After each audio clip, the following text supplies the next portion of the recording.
types of distance forces to worry about, and almost always it's just gravity due to Earth, and it's just the force of gravity is the mass of your object times little g, and you're done with it.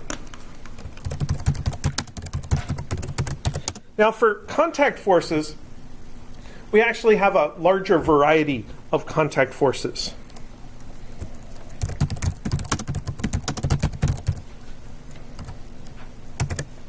So one type of contact is when you're merely touching a solid object, such as feet touching the floor, hand touching a desk, hand touching a wall, that kind of thing. And we tend to split that into a normal force and friction forces. And we'll talk about models of friction forces, probably not today, probably Monday. Now the normal force is a pushing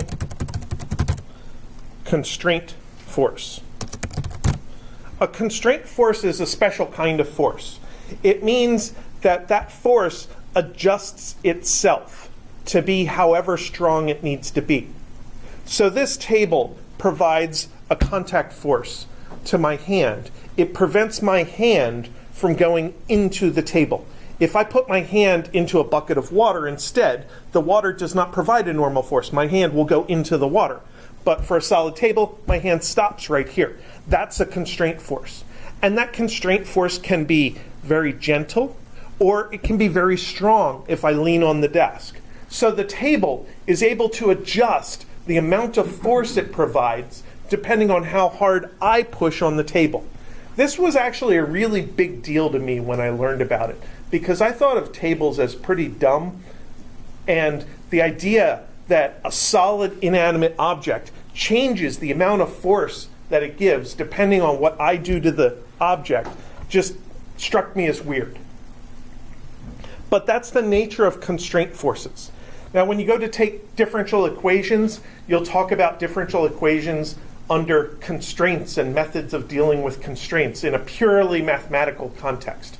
But this is kind of the same thing. A constraint will have some value that adjusts itself in order to maintain the idea that my hand stays above the table. We may have limits to the constraint force. If I push too hard on this table, then it's going to break. So I wouldn't be able to park a truck on top of this table. That would break the table. But within the limits of the strength of the table, this constraint force varies between 0 and some maximum allowed value. Friction forces, we'll talk about those, but friction forces are sideways forces. So if the table is horizontal, any horizontal forces it provides would count as friction forces. And we'll deal with friction forces when we get to them.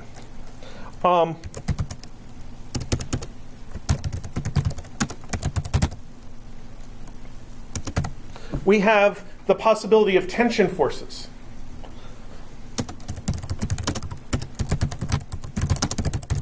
A tension force is a pulling constraint force. So the only difference is whether the force is pushing from the foreign object to your object or pulling away from your object. Strings pull away from your object. The normal force pushes towards your object. So again, with tension forces, you don't know how strong the tension force is until you go and do some kind of analysis and calculation to see what kind of force is required to maintain that constraint. You hang something from the ceiling, the string is 2 meters long, the constraint is object is 2 meters below ceiling. And the force gets stronger or weaker to make sure that that object is the exact same distance from the ceiling. Now the only difference between the normal force and the tension force is that the normal force is strictly pushing, can't pull. So if the normal force goes to 0, it means that you have lost contact with the surface. If a tension force goes to 0, it just means the string goes slack. that there's no longer any tension in the string. It is possible to have things bolted together or glued or taped or something like that. That would be like simultaneously having the possibility of a normal force and a tension force. So the moment you go from normal force to tension force, it sticks. So it's like a normal force that is allowed to pull. Would be an adhesion force is a good name for it. So a lot of the forces we're going to deal with fall into that category of either being a pushing force or a pulling force or a sliding force. There is a little bit more as a possibility. We could have fluid forces. Air is a fluid, water is a fluid, and these can affect the motion of objects. So you can have static pressure forces. Static pressure forces are responsible for planes being able to fly. There's a change in pressure due to partly the Bernoulli principle, partly changing the momentum of air that allows planes to fly around and propellers and turbines to work and stuff like that. We'll not deal a lot with static pressure forces in this course. You could have a drag or a resistance force. We might deal a little bit with a drag force. I think that I can do a nice straightforward model of drag that makes sense to us, and we can use it to do some calculations. And the other possibility is a buoyancy force. A buoyancy force is the easiest type of static pressure force.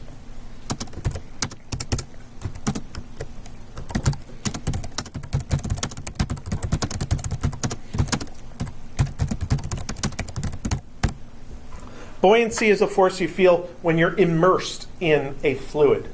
So it's the thing that makes boats float. It's the thing that makes us slightly less heavy than we would be without air. It's the thing that makes balloons and blimps float.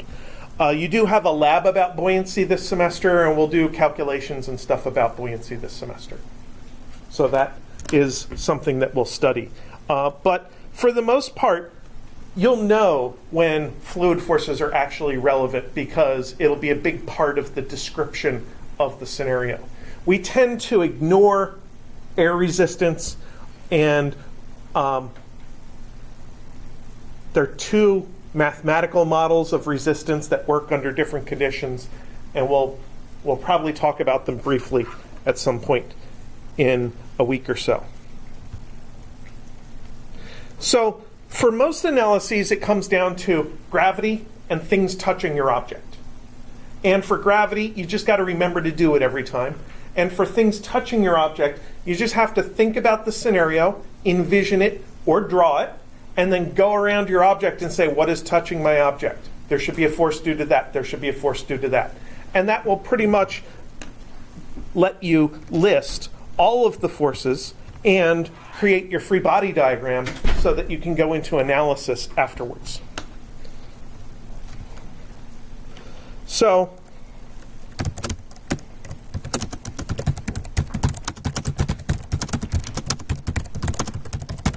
let's do a really easy example, one step more complicated than what we did on Monday. Object hanging from a hanging scale. So we're going to have a ceiling up here, and then we'll have a rope here and a scale, and it's not a digital scale, so it has a little arrow which can sweep across, and then maybe it has tick marks. There we go. That looks like a scale now. We'll have our object here, M1. So when we think about our force diagrams, we should start with a depiction of the object. There's our M1. And then we think about that object, things affecting that object only. M1 is affected by gravity. So I put in a force of gravity. And then M1 is touching only one thing around its perimeter. It's touching a string, so it feels a force of tension. This is exactly the same diagram we had for an object sitting on a scale. It's it's kind of an equivalent situation, except that there's an upward pulling tension force instead of an upward pushing normal force. Now, when we draw the scale, we need a different symbol, so I'll call that ms for mass of the scale. And it experiences its own force of gravity.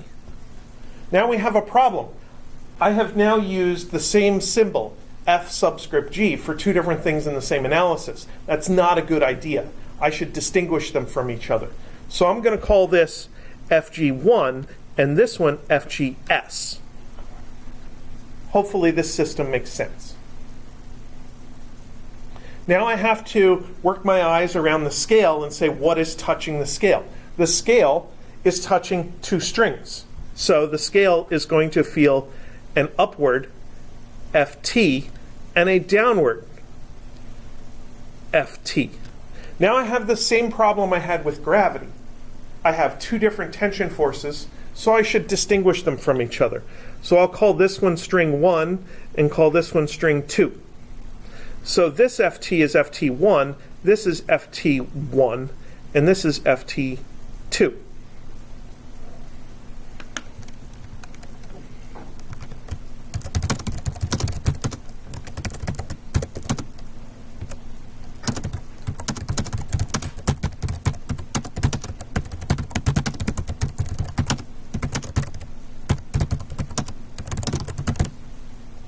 So in my diagram, I have already incorporated Newton's third law of action-reaction, that when two objects interact with each other and exert forces on each other, they should exert forces that are equal in magnitude but opposite in direction. So I've used the same magnitude symbol, Ft1, but opposite in direction on the two objects.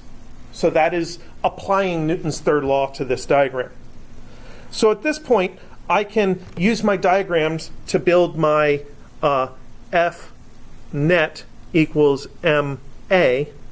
So this one is going to be Ft1 minus Fg1 equals 0.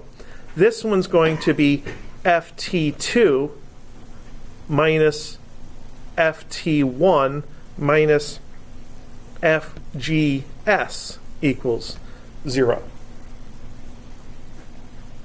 So I just have to look at my diagram. I'm doing y direction components because there are no x direction components. Any upward vectors are positive, downward vectors have negative components. All of my variables represent magnitudes right now. So all of my variables are positive. Any signs, any pluses or minuses, I have to put there. So now I could do some examples values. Let's say that M1 equals 2 kilograms, then Fg1 is 19.6 newtons. You just multiply the mass times g in order to get the force of gravity on that object. So over here, let's say that M scale is 0.5 kilograms. So Fg scale is equal to 4.9 newtons. So now we have enough information to fill in some of the Newton's second law equations. This is Ft1 minus 19.6 equals 0. So that tells me the value of Ft1. It tells me that string 1 is holding up M1. That's what it's doing in life. And its tension matches the idea of holding up that mass that has a weight of 19.6 newtons. Then we can go over here and do Ft2 minus, hey, I just figured this one out, 19.6 newtons minus, I know this gravity force is 4.9 newtons equals 0.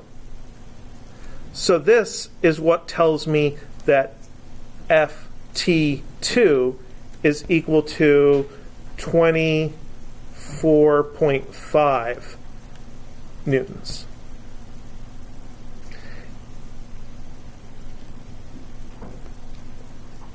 So I can ask myself, what is string 2 accomplishing? String 2 is holding up the whole mechanism. If I cut string 2, then the entire thing would fall down, both masses. Now, could I just combine the masses together and say, I don't actually have two separate objects, I just have one object, and say that the total mass is 2.5 kilograms.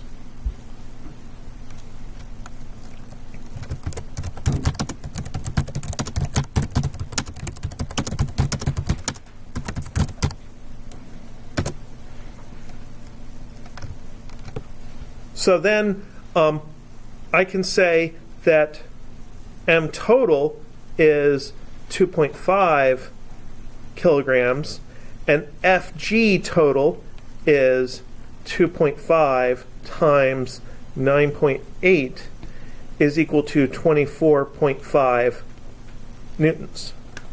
So that could be a shortcut to figuring out the tension in string 2 at the top of the scale, to say that it's holding the entire system of scale plus M1.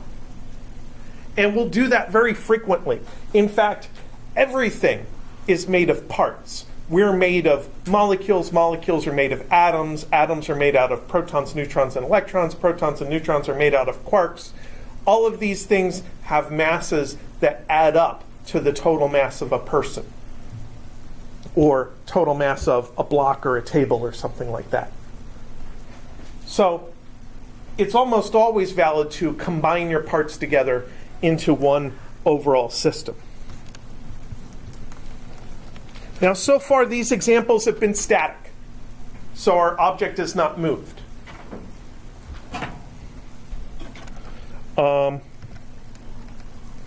Let's go back to that zoom level.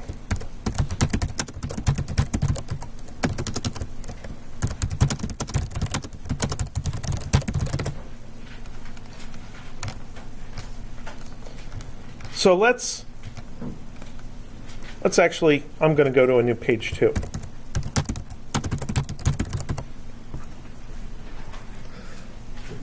Let's start out with a frictionless surface.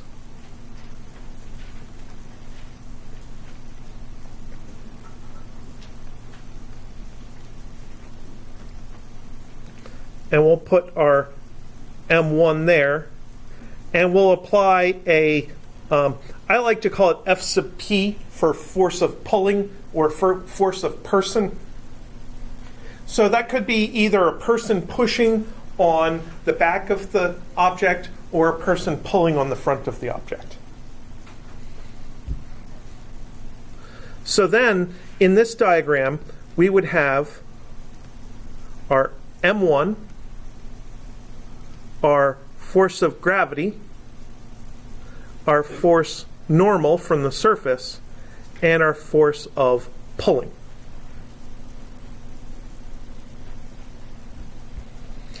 And in the x direction, we'll have one equation, and in the y direction, we'll have a different equation. So let's do the y equation first, because we already know what it looks like. This is force normal minus force gravity is equal to 0.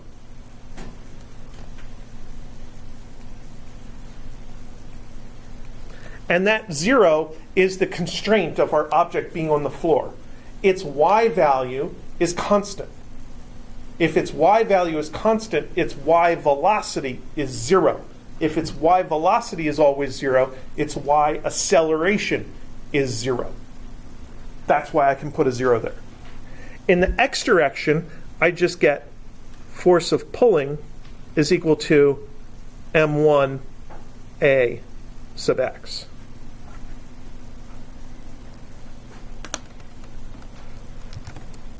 So, then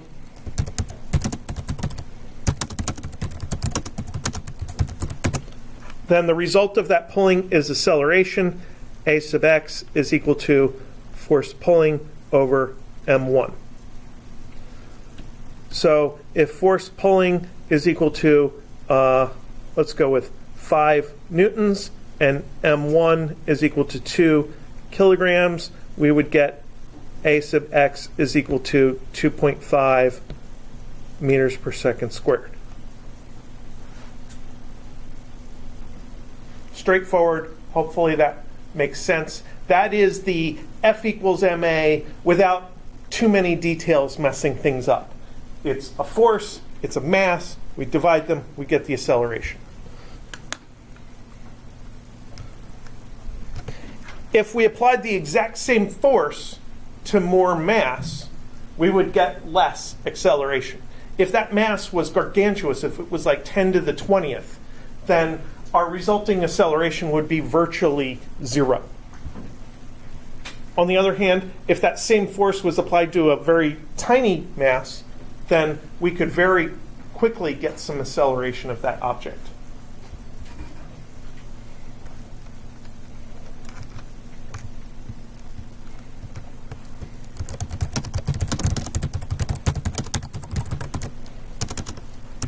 So what about the connected masses? Let's see what that looks like, what it makes in equations, and if we can simplify it. So we'll still not worry about any other forces. We're going to have two masses, force pulling here, and a string there. I don't even need to label it because there's only one string. The force pulling is a hand pulling on M1, whereas the string is in there. So this is M1 and M2. So now we have an M1 and an M2. This is our force pulling. And M1, sure, it experiences the up and down forces, but they don't really do anything to us. So I'm not even going to bother with them. But what is important is there's a force of tension here now. Because on the back side of M1, there's actually a tension force. With M2, I get that force tension. And sure, there's the downward and upward forces of gravity and normal force, but I don't care about them right now. So I'm going to kind of ignore them.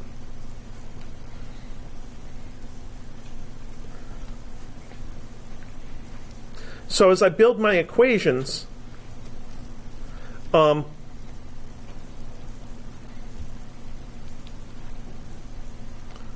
y direction I'm going to ignore. M2x is going to be force tension is equal to M2 A2, and M1's equation, M1x's equation, is going to be force pulling minus force tension is equal to M1 A1. So far, I've ignored the y direction. I've drawn two force diagrams, and I've set up two F equals ma equations. Now, if I give masses, so I'm going to give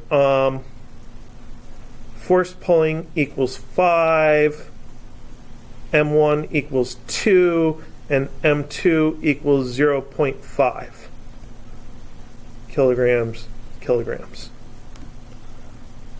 Where does that leave me as far as coming up with a solution to this? How many unknowns do I have at this point? I don't know the tension, but right now, the way I wrote it, I have two accelerations that I don't know. That's a bit of an issue because I have 2 equations and 3 unknowns. I need a third equation. I need to make something up. And what is it I said about the object hanging from the ceiling?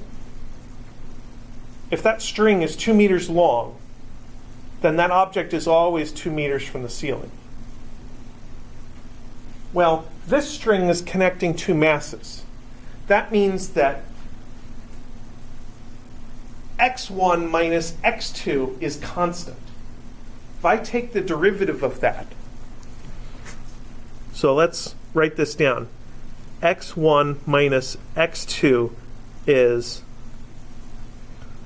constant.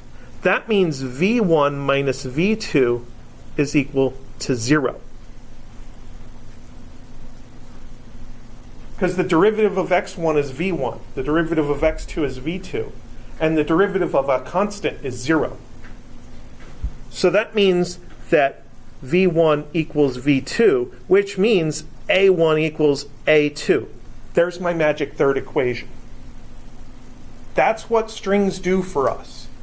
They give kind of a dynamic constraint. They don't set a value of a coordinate unless the other end of the string is stationary.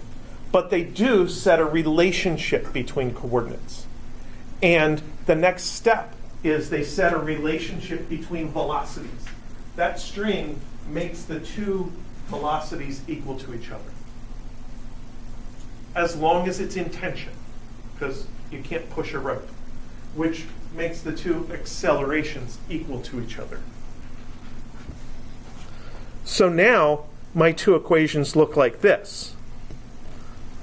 Let's just call this A. Since I don't have any different accelerations, I'll just call them A. Now I have Ft equals m2a, and I have Fp minus Ft equals m1a.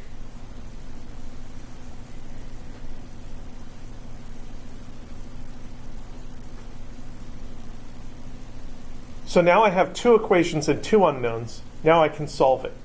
Now, every once in a while in solving simultaneous equations, I've seen math teachers and math professors pull some weird moves out of nowhere. I'm going to do that. It is perfectly valid to add and subtract equations. So if I add those 2 equations, I get a really nice result out of it. I get Fp is equal to m1 plus m2a.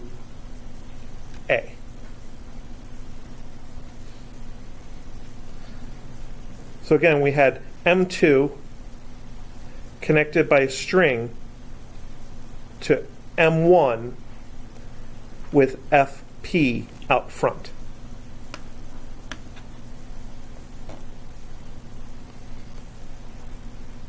So now I can describe what the pulling force is doing. This horizontal pulling force is pulling both masses. It's pulling the train of both masses. I can describe what the tension force does. The tension force is just pulling M2. But the tension force has a side effect. Sure, the tension force is pulling M2 forward, but the tension force is also resisting the acceleration of M1.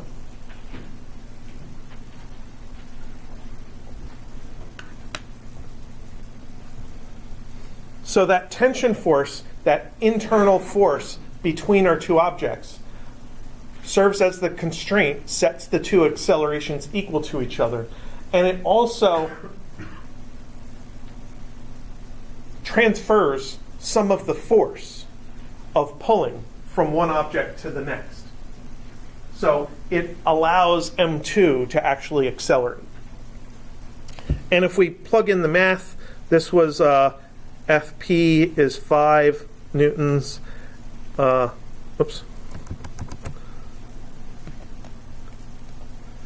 M1 is 2 kilograms and M2 is 0.5 kilograms. Then we get 5 is equal to 2.5 A. So A is 2 meter per second squared. And we also have Ft is M2A is 0.5 times 2 meter per second squared equals 1 Newton. So there are 5 newtons pulling from the outside. Of that 5 newtons, 4 of them are used to accelerate M1. 1 leftover newton is transferred back to pull M2 forward.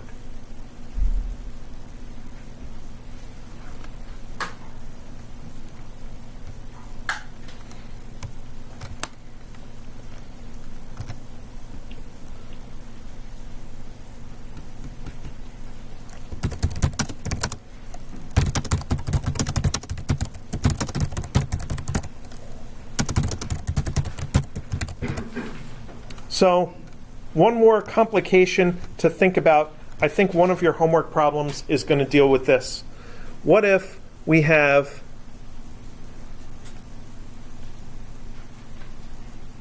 a box with M1 and M2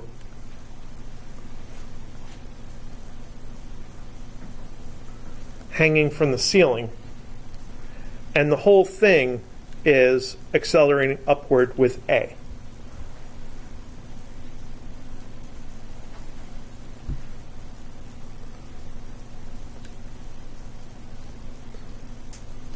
So then our M2 is going to have Ft2.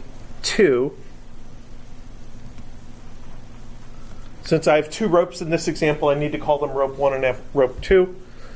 It's going to have Fg2, and it's going to have Ft1.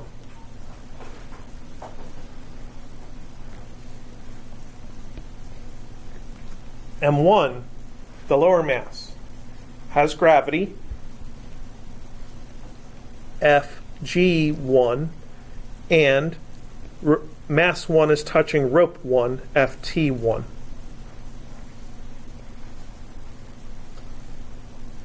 So my equations are M1, Ft1 minus Fg1 equals M1A.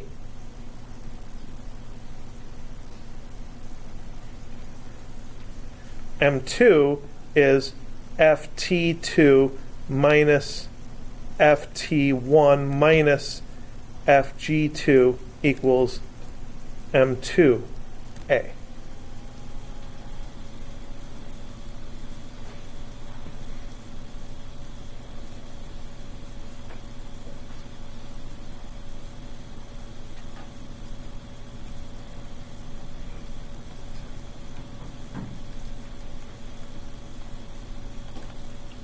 So what happens when I add these equations?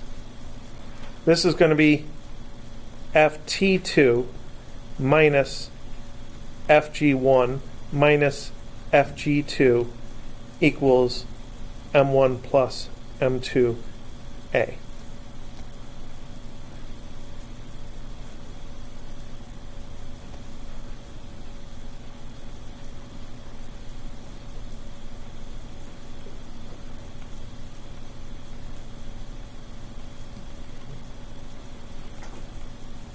So there are 2 types of forces in this analysis.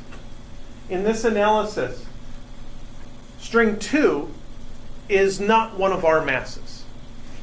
String 2 is attaching us to the ceiling. String 2 is providing a force from the outside world. It's called an external force. Gravity is caused by Earth. Gravity is coming from outside of our 2 masses. Gravity is an external force. Ft1 connects our 2 objects. Ft1 is internal to our system, and ft1 disappears when we go to solve the equations by adding the two equations to each other.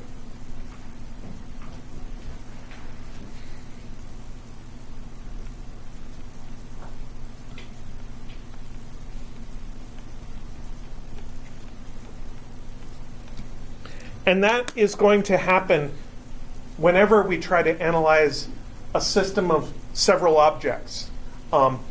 Some of the forces are going to be external forces from outside the set of objects we're concerned with.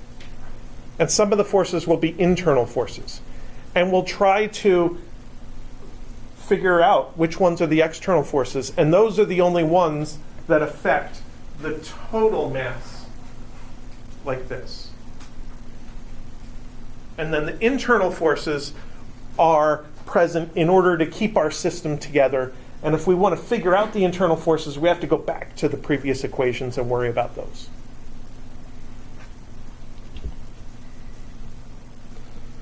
All right. Well, I think I've given you a bunch of examples today, a lot to think about how objects are connected to each other. So we'll come back, and on Monday, we'll deal with some examples with some diagonal forces and remind you about vector analysis and that kind of stuff. Like I said, if you had any questions about the grading of the test, now's the time to bring it up. And give me 1 second.